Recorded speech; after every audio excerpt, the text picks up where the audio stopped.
I am not a fan of collective tarot readings. I feel like the saying, take what resonates and leave what doesn't, leaves a lot of open room for interpretation, and it loses the connection between tarot reader and querent, which is you.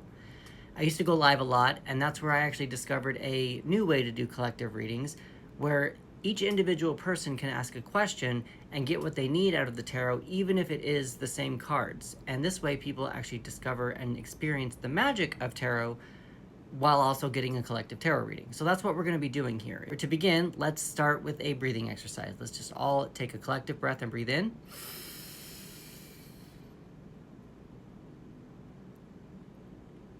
And breathe out.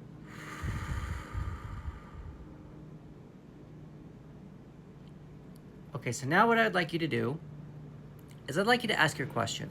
I want you to ask a question that starts with how or what. How can I reach my goals? What do I need to consider in order to reach my goals? How can I attract my true love? How can I attract more self-love? What do I need to do to provide more self-love for myself? Whatever that is, could be your business, all that kind of stuff. I would not recommend asking a when question. When will I get money? When will my business take off? It gives an energy that the universe is going to provide for us and not letting us have a human experience. And with the how or the what questions, we can actually work with the universe then just have it provide for us, and we can have that human experience like what I was just talking about. So how or what, and let's just see what cards come up. I shuffle 9 times. It's part of my practice. And I think I've been counting correctly. We're at number 6 now. And that's just what I do. 9 is, I'm pulling multiple of 3. 3 is a magical number, however you want to say it. So yeah.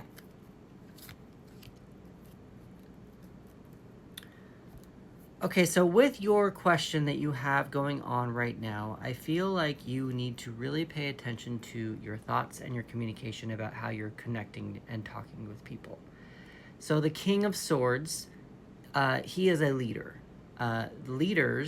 This leader particularly, he leads by his thoughts and how he communicates with people. He understands that for the collective of his community, it will be best for his kingdom to move forward in the ways that he's discovered he needs to move forward.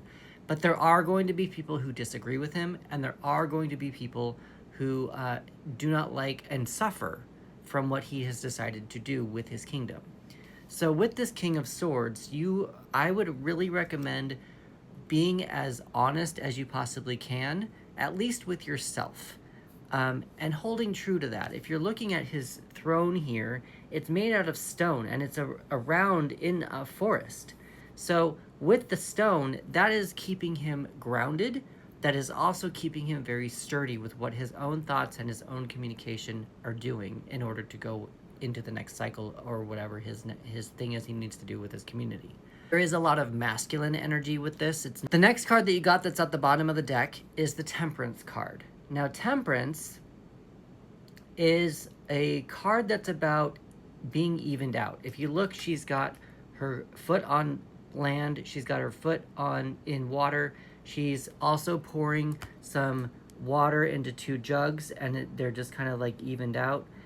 This is a space of serenity. I feel like it's almost heavenly. You're able to indulge in chocolates without it becoming an addiction. You're able to indulge in things that people say are bad for you, but you know you're not addicted to it. It hasn't taken over your life. You're kind of in this angelic space. You've got a rainbow going on. Everything seems to be kind of happy for you. It's not... the card that would come next would be the Devil, and the Devil is when it says, okay, you've got a little bit of a problem, we're into a little bit of addictive territory, let's try to work on that. But with Temperance, you can go shopping and spend a little bit of money on yourself and not feel guilty. You can spend money in general and know that, hey, I have a budget, we need to cut back. You just kind of have a little bit more control over that. So in putting these together, I just kind of feel like being a little bit more sturdy with who you are and whatever question you've asked, what you're asking the universe for, and what you're asking the universe to work with you on. that kind of a thing is kind of where I would stay with that. I don't think there's anything inherently bad with this. I just kind of feel like you might need to just stand your ground a little bit more about whatever it is that you're asking for.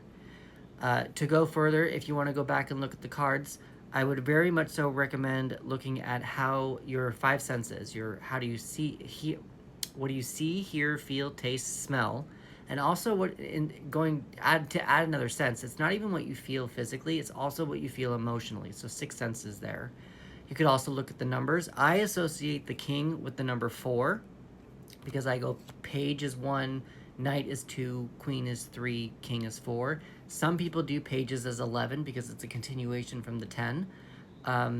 That's just, and some people also do pages as 2s. When you do 11, the 1 plus 1 equals 2, and just, and so forth. But because the ace through 10 is its own section, I actually do page through king as their own section. So number 4 is what I associate the king with, and temperance is number 14.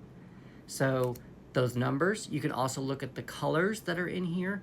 I would also highly recommend at seeing what your intuition says about what's happening prior to the scene in the card, what's happening in the scene of the card, especially in regards to your question that you're asking, and then also what's going to happen after the card, after the scene of the card. With that being said, please like, share, comment, and let me know what you think.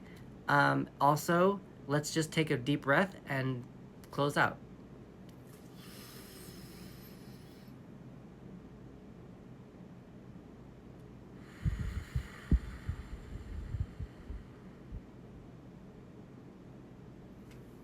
Thank you very much for spending your time with me.